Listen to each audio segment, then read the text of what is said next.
ሻሎም የተባረካችሁ የእግዚአብሔር ቤተሰቦች የጌታ ሰላምና ጸጋ ይብዛላችሁ። ከፊታችን ጥቅምት 14 እስከ 15 ድረስ ለሁለት ተከታታይ ቀናት ታላቅ የሆነ መንፈሳዊ ኮንፈረንስ በወላይታ ሶዶ ክራይስት አርሚ ኢንተርናሽናል ቤተክርስቲያን ውስጥ ተዘጋጅቷል።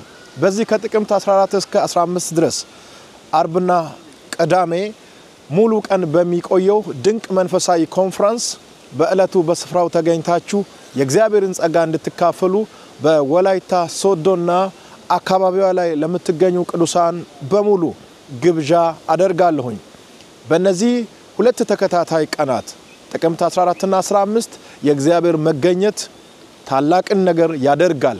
ለቤተሰቦቻችሁና ለእናንተ ታላቅ ጸሎት ይደረጋል። አጋንንታዊ እስራት ሁሉ ይበጠሳል።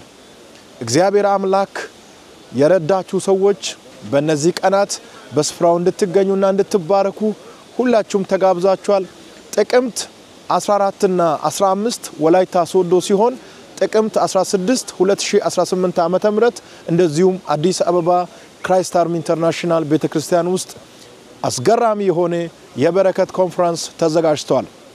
ስለሆነም ጥቅምት 16 ዕለተ እሁድ ከማለዳው 12 ሰዓት ጀምሮ በአዲስ አበባና አካባቢዋ ላይ የምትገኙ ቅዱሳን በሙሉ በአዲስ አበባ አጥቢያ ክራይስት አርሚ ኢንተርናሽናል ቤተክርስቲያን ውስጥ በመገኘት የጌታን ጸጋ እንድትካፈሉ ለእናንተም ግብዣ አደርጋለሁኝ።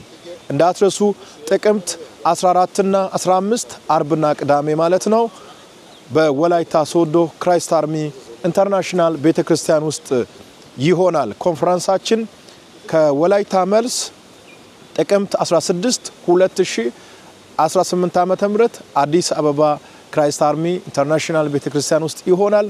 በእነዚህ በተጠቀሱ ቀናት እና ቦታዎች ላይ ሰዓቱና ቀኑን ጠብቃችሁ በመገኘት የጌታን ጸጋ እንድትካፈሉ ሁላችሁም በድጋሚ ተጋብዛችኋል።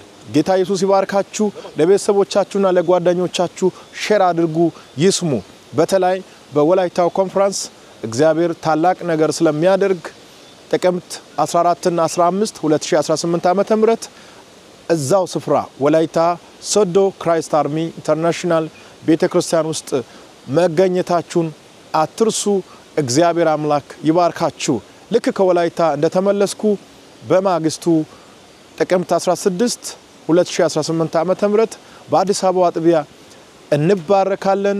እጅግ በጣም የሆነ የበረከት ጊዜ ይኖረናል። እግዚአብሔር በነገር ሁሉ ይባርካችሁ። ሻሎም